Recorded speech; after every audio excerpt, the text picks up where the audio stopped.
This is the next chapter of a story about a hero that was maybe misunderstood, a technology carrier which was not liked by too many, let's take it that way. And this is why the Mercedes EQS, the top electric flagship at Mercedes, receives another extensive facelift, but not only visual changes but also massive technology upgrades for the battery in size and charging. Also upcoming in this video here, the crazy new steer-by-wire technology and a new Formula 1 steering wheel in the EQS with an extensive driving part. And the real question is then, can the Mercedes EQS finally succeed right now? Let's find out together with Thomas Nautical in 4K, full screen, full length. Let's go with the new front.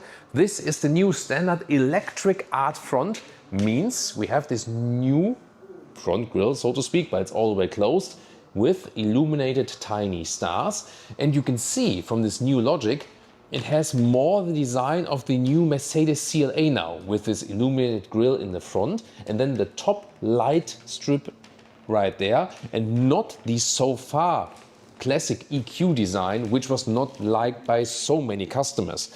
Then you have here the star pattern in the daytime running light. Star pattern, as I said, here in the front grille, and you also have the star here standing on the top hood, which was introduced from the first facelift, a little bit ago. This can also be illuminated like with the new S-Class. This is not the spec here with the illumination, but it can be. And the AMG line would be then here that you have a central large star here, not the standing star on top of the hood, and this star can also then be illuminated like with the Mercedes CLA. Another news is also that we have now these power dome accentuations on the top hood right here. Gives a sportier touch, and this is like a sparkling black color with glass particles in it. You can maybe see it, maybe when Jonas gives some light on the hood as well, or maybe you can see it. There you can see these sparkles in there. These are real glass particles, so yeah, very interesting, definitely. And I think I was also not the biggest fan of the EQS design so far, and really split opinions, but I think this one here comes closer to their new current design language, and I think this does have more chance now to be acknowledged by the customers, I would say. What do you think? The length here is 5 meters 23, a long vehicle, or 206 inches, and these are 21-inch wheels, 19 to 21. These are the biggest ones, also here in the aerodynamic design. This is more like old school classic, almost Maybach design, maybe for that. Yeah, if you want so. Here the typical thing for the EQS, where I have to open the vehicle for that. This is here the wiper fluid filler. This is like a characteristic thing here with the EQS. And you still have the same CD value, 0.20. One of the most aerodynamic cars out there with this super stretched roof line right here. Then you have these curled tail lamps, which are now even here. So before it was ending there, this curling, so to speak. Now they are also spiraled in this part here, furthermore. EQS 580 is the top model, 4.2 seconds in the acceleration figure, the quickest one. One electric motor in the rear, one in the front. There's also a rear-wheel drive entry-level model available, which is a little bit slower. We also have a separate data comment or in the video description with all the different versions and the data. This one here also gets the biggest battery, and there are also huge changes as for that. So the bigger battery now is at 122 kilowatt hours net. That's a huge battery, and with that, this probably one of the cars which can score the longest range overall here on the market. So even if you drive fast on the motorway, it can easily go 600 kilometers or 370 miles at really like higher speeds, And then of course, if you have more city share in that, it can really go way above that. And this is more like a 4 kilowatt hours plus.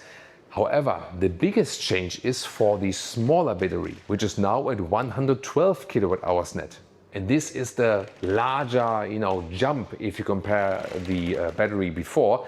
So what was the big battery is now somewhat the small battery, and the big battery is even a little bit bigger, so to speak. And even more interesting is the pricing, because in some markets it was available before, but in many markets not, that you start below 100,000 euros. For example, now the German entry price is 94,000 euros for the small battery, which is now already a very large battery. And this is crucial for the taxation, because now you can have really the lowest taxation rate then for electric vehicles if you take it as a company vehicle, as an employee or also as a self-employed. So this makes this vehicle here in a lot of markets even more attractive, that you get large battery for better leasing rate and also better entry price and so on. And also recharging, they have worked on that. Charging flap is right here. 11 or 22 kilowatt AC, and DC charging now 330 or 350 kilowatt peak, then the bigger one for the bigger battery. And the charging times are 25 minutes for the small battery, 27 minutes for the big battery, 10 to 80% state of charge. Why is it now? They switched to the 800 volt architecture. It was not there before, but now, since also the CLA and so on got the 800 volt architecture, they said, hey, we need to also offer that for our flagship model. And this one also has an inbuilt DC-DC converter that you can also charge at 400 volt stations no matter what. So it's a very interesting choice for sure. It does not have a frunk. That is something that other electric vehicles have. They put a huge HEPA filter under the hood, and that's why they don't have too much space there anymore. That's also an interesting thing, right? Then here we can also open the door with the key. Flush door handles, but then here, this automatic door opening. I could now get inside and hit the brake pedal, but I could also here then hit the closing button on the key fob and also soft closed right there. This is an option here. And then you can see, soft close one more time. Ta-da! Magic. And here these flush door handles, you know that the new Chinese regulations will forbid these. So it's a problem for the Chinese market definitely, and it will also have an effect on other markets for sure. Here, in this area, they are mechanical, by the way. So this is a very important safety feature then, that you could have that. Then you also have standard actually, these lamination in the glass. So this dual lamination here, and it's both for the front and also for the rear, that it's really silent. And I can tell you, it is a very, very silent car also on the motorway. And door closing sounds a little bit G-Class alike, right? Yeah, it's very interesting, but pretty good. So that is the thing with the EQS. So the design really wasn't liked by so many. There were some, EQS fans, no matter what. But the thing was always that it was like this technology carrier and a technology hero and efficiency and range hero. And now they tried to make the design a little bit more likable, and I mean, it goes even further now. So if you even go for the small battery, even there already with that kind of efficiency, with this kind of battery size, there's hardly any other electric vehicle that can go so far on one battery charge. And now can also recharge quicker. And quickly here, instead of the doors, is like a special, structure they put in there here, and nice ambient lighting here around, for example. These seats, they don't give any feedback while moving. They fixed it for new versions of Mercedes now, like new models. This is here matte wood. This is a cool atmosphere, and also everything covered here from the inside of the door, for example. And then there's another big news here. This is the new steering wheel. Don't be afraid, it's an option. I mean, it's like Formula One style. That's like really flat bottom and top, and you still have real buttons at the steering wheel. And this also counts for both steering wheels. And as I said, this is an optional steering wheel. So good to have real buttons, but also back for the classic steering wheel. And this is only with the steer by wire. What does that mean? Here, when you get this steering wheel, then you have an electric control over the wheels, and it does not work via a standard, like steering column behind that. That is the thing, and this will show us that later on even more. So you do like this, full lock, like this, full lock to the other side. And with the classic steering, you would just need more turns in both directions. And this one also comes directly in combination with the rear axle steering, up to 10 degrees in the opposite direction. However, it is also possible to get the rear axle steering with the standard steering. What is the logic behind there? Standard is air suspension and rear axis steering up to 4.5 degrees in the opposite direction. And then optional, via software unlock, it is already in the car. It's just a software thing to get some more money from the customer. So with the software unlock, then you can go up to 10 degrees in the opposite direction than the front wheels. And that 10 degrees rear axis steering is included already with this steer-by-wire system with the special steering wheel. It is a cool thing and it can be helpful. We can also drive that for you here today already. However, it's not a must thing, you know. You'll be totally fine with the classic steering wheel if you don't want to make this like different new technology thing, and yeah, that's fine. I think to me important is more the new small battery, which has this 16 kilowatt hour jump now. You know, this is like the amount it increased. That is the crucial thing here about this car to me. And then you can get this lower entry price, this 94,000 euros. But make no mistake, when the car is as it stands here with the big battery, the overdrive, the 4.2 seconds in the acceleration figure, many extras, it can easily be 150,000 euros and more. Once again, you know, 135,000 euros for the 580. And then of course with all the extras and stuff, and steering is really unusual. We know it from the AMG GT concept car, for example, but it's actually quite handy. You know, it's good control here over the manual buttons and so on, and you can see the instruments in a much better way, definitely.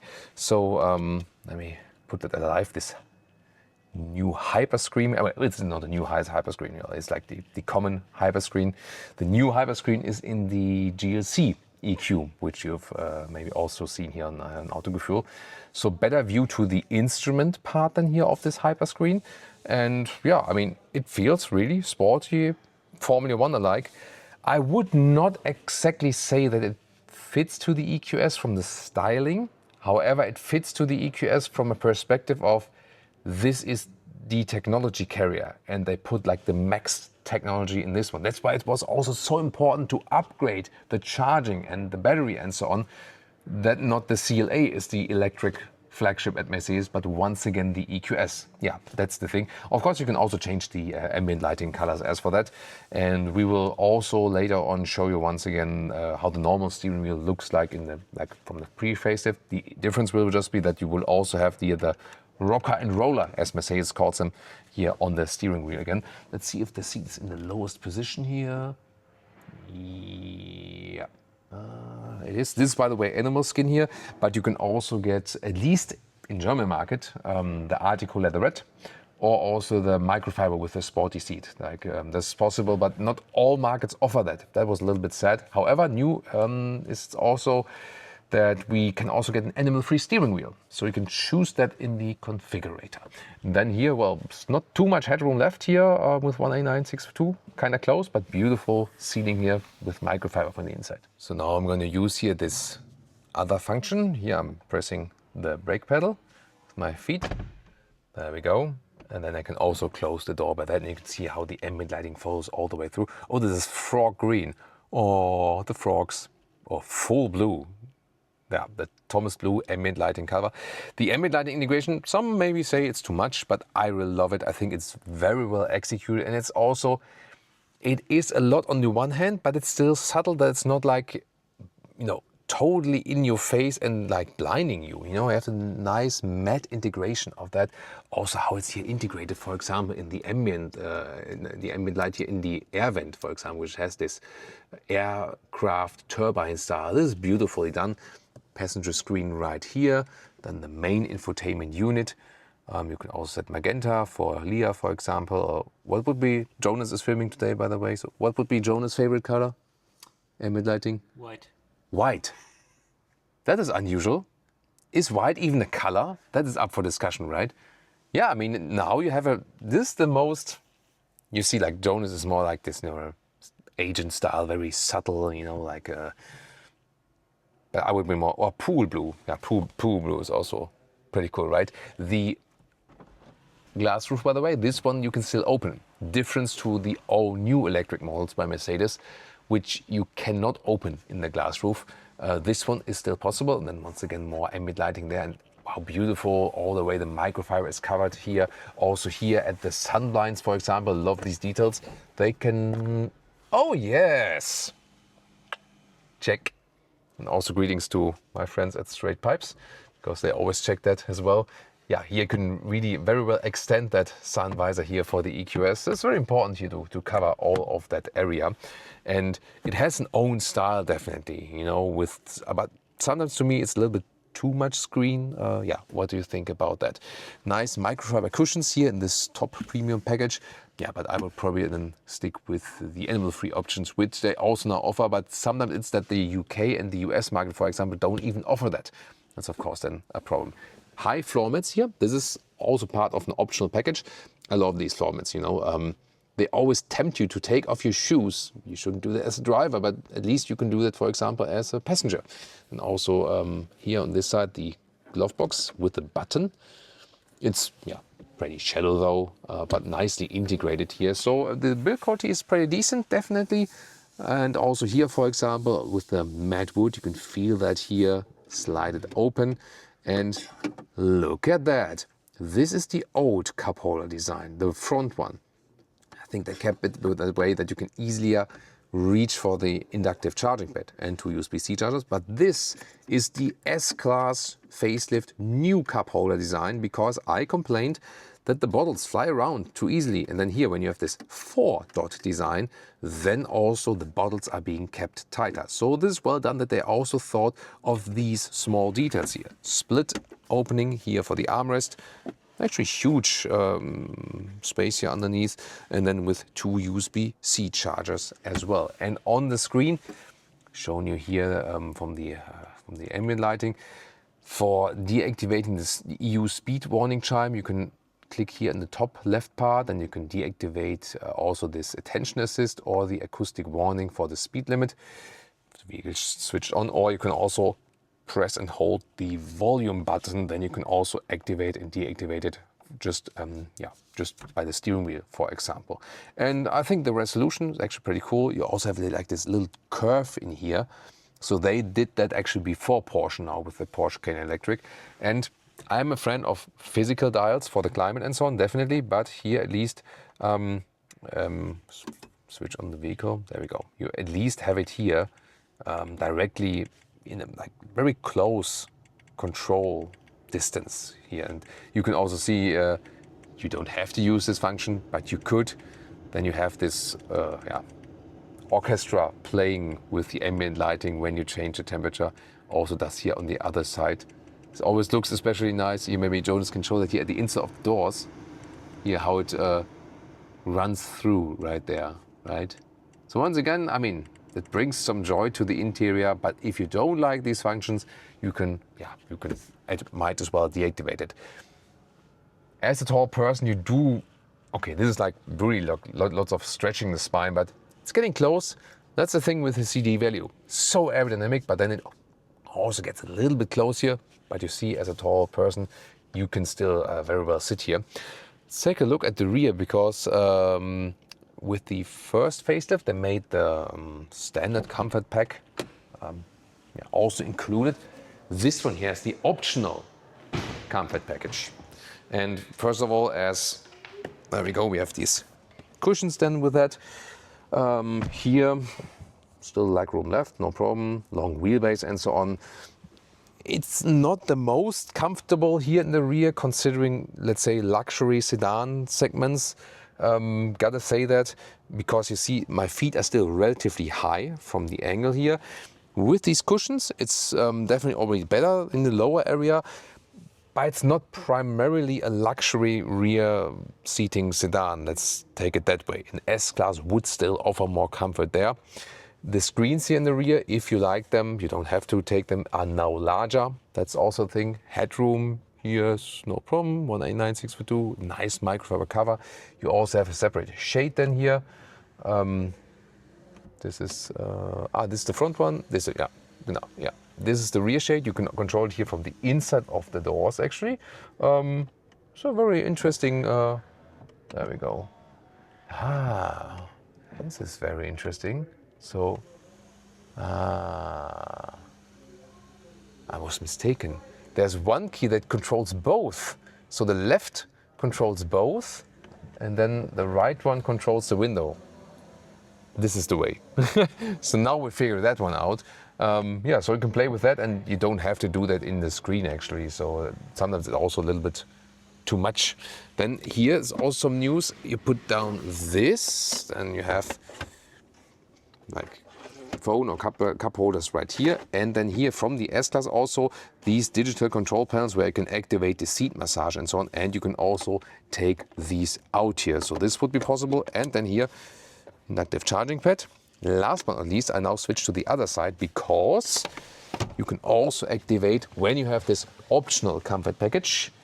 Press this button here, then you can do the fold flat function. I think maybe here in the studio car I have to hold it. Yeah, so it should be possible that you just press it once, but sometimes, you know, when they're here stationary for a longer time, then you have to hold a little bit. And then we can go forward with that seat here. It's not that we have a calf rest here or something like in the S-Class, but at least you can move this one way forward, and then you have a lot of leg room that you're coming close to an executive seating position. So they try to move it closer to the S-Class rear, but it's not quite there yet. Then the next alternative would be an S-Class plug-in hybrid as for that, which we showed you to you actually recently in the studio. And of course, we have to check out the huge trunk, this fastback trunk as well. And the trunk or the boot at 610 liters. And here, there's an interesting cover here because it just manually opens and closes along with the glass and so on. This one also fits vertically underneath, and we have it's here like a little bit less than 1.40 meters in width right here. The length, however, that's a pretty long vehicle, and that's why we are here at 1.25 meters or 49 inches. And underneath here, some space, but not really for a cable. That's why the cable is flying around there in this box in the rear. And then you can see this is like the optional comfort seat package. And there you see the inclination difference. Then you can have a little bit more trunk space in the height here, in the length. Yeah. That will be a difference, but then you cannot fold it with this electric seat package. So if you want to fold this, which I would recommend in a way that you can very well use this vehicle, then you do not go for this optional comfort package. And here the height, here we are about 29 inches or 74 centimeters. So once again, the question is, do you want more of this electric control of the inclination there in the rear, or do you want more trunk flexibility maybe for the family and so on? And yeah, since it doesn't get close to the S-Class luxury in the rear, you might as well go for the seats that you can actually also fold. And there's also a special feature right here. Look at that. Here, this is the heated seatbelt introduced with the S-Class facelift recently. And this seatbelt then, together with the seat heating, is heated up to 44 degrees Celsius. It sounds super, super hot, but of course, it has to go through the clothes and so on, and it's actually, yeah, quite cozy feeling. Why not? Why not? And of course not. And about the steering, this is the pre-facelift, so it will be now with the facelift getting the real buttons of the steering. But here, classic steering input. This is all the way to the right. This is all the way to the left. So here, 1, 2. So from right to left, you need 2 full rotations, basically. This is the standard, and you can still get it in that way. And the feeling is good, natural. Of course, you also have steering support. But how does it feel like in the new steer-by-wire? So now the steer-by-wire steering wheel, what is the benefit? We can surely discuss the design if you like that or not. But the technological benefit is, you remember, we had here like a full circle from one lock, and then from one to the other lock, 2 full circles. And here it's, that's it. So here, now the wheels are fully locked to one side, fully locked to the other. I mean, you can't be that quick with the other steering wheel, with the classic one. That means you need less steering input. It's more progressive, more artificial, yes. If you like ease the car back and forth, like, you know, like this typical 3-point turn, you know, you go back again. This is so much quicker and also more comfortable. Might it also apply more stress on the passenger, especially? Maybe. So it feels more in a computer game. but you have way less effort actually in controlling what the car does. Looking forward to drive this one then for you very soon. This was like the dry exercise, but here you can understand why it might be helpful as technology. But the one thing is always, yes, advance in technology. Do we really need it? Not really. Can it be useful? Yes. Do you want it? Up to you. Now the steer-by-wire test. New design, 10 degrees rear axis steering, which you can also get for a normal steering wheel. And the thing is here, first of all, it's almost like turning on standstill here with this turning circle. Absolutely crazy and so easy to do. They say they will also offer a classic design of the steering wheel with steer-by-wire in future. At the moment, it's bound together, this Formula 1 steering wheel with the steer-by-wire. And here now in a slalom, look at that. How little I have to work actually on the steering to do that. This is crazy. Now there's a car in the way. My friend Betim, like Ben's King, doing the moderation right there. And then here, look at that. I mean, it's crazy how easy I can, it was like full lock, one to the other side. And I still have a good feeling. It's not that it's completely through thin air. It does have a certain resistance. And if you now think, wait a minute, what's happening with super high speeds? They also thought of that when you're driving really fast. In contrast to the standard steering wheel, this one gets more resistance at higher speeds then, so that they don't happen to be on the motorway and then you suddenly are gone to the side or something like just by a small input. So they thought about that. And here, it's really crazy how easily I can steer it around, and we'll soon compare it to the classic steering wheel. And then you have to see how much I have to work with that one in comparison. So I'm also not the biggest fan of this design maybe or something, and you might be skeptic about this whole tech, but showcases like these really show that it makes sense. This is a good technology showcase. It really makes driving life, especially when easing around, easier. And now we switch over to the classic steering, pre-facelift model. Here we only have the 4.5 degrees rear axis steering, so that's not a fair comparison as for the rear axis steering. However, here, even though this is only the 4.5 degrees rear axis steering, this was also a great performance here from this turning circle. Wow. So even with that one, you're already totally fine, basically. And here on the slalom, look at how much I have to work the steering more in comparison to the steer-by-wire. It's, probably more than double the effort. It's also not much resistance, and it's easy to do that, yes. But here also especially, I have to go full lock to full lock. And this is then the major difference. So, and then you have to do the Wischer, as we say in German. Like when you swipe something or wipe something, then you sometimes say like that you do the same with the steering. So that is astonishing, really astonishing. So it's still not hard to do that here with that one, but it's really so much easier with the steer-by-wire technology. So and of course the view to the instruments is more blocked than with this one. That might be another thing. Or then maybe at some point the solution that you go for old steering look, but then the new technology. And here once again, this, this takes more of you. It's of course like an optional luxury and comfort thing. But still, in this technology showcase, in this case, I think very interesting. That the Chinese government will also forbid the yoke steering wheels, so it's also important that it's closed also in this new design. But big question is, which one would you actually take? And now also first the proof that it's actually steer-by-wire, so there is no physical steering column. They have two fail-safe mechanisms basically, so two systems parallel, just to be very sure then about the system. And there is second aspect here, maybe the case where, like in San Francisco, you park this car downhill in the famous streets of San Francisco, and then maybe you park like this, that the wheels are turned in against the curb, against the pavement, and then, or maybe like when the steering is done like this, and then it's maybe not that comfortable to get out of the car, and so they made this. So look at the wheels. So the wheels are really turned all the way in. And now I will shut down the vehicle and the wheels stay where they are, but the steering wheel goes straight. And here once again, steering is straight, and now I can also easily exit the vehicle. But although the steering is straight, the wheels are still turned in. And you might think, like, how does the car cope with it when you turn it on again?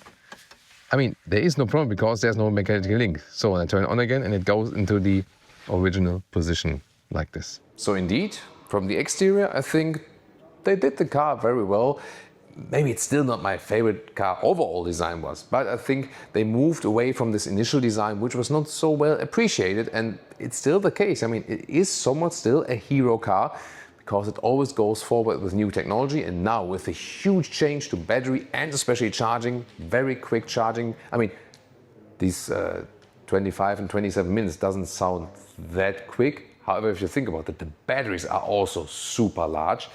And the big hero is now basically the small battery, which is then offered at a relatively low price for an EQS. It's still an expensive vehicle, of course. And this new technology here, steer-by-wire, you have to get used to it, yes, but especially in this showcase where the tight, narrow corners, turning and so on, that did make sense and was so much more comfortable to steer with it. So on the technology side, it really makes sense. Maybe they will also mix it a little bit with the classic steering wheel, or you can maybe find a new way where maybe there's a form which is somewhat between a classic and this new Formula One steering wheel. So a lot of ideas are definitely out there. Question is, would you already get one with this new technology?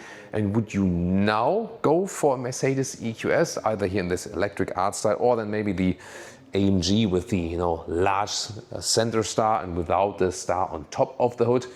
Looking forward to your feedback to this recent Mercedes EQS facelift, and now check out the Mercedes S-Class, also recently facelifted, or of course the direct competitor, the BMW i7.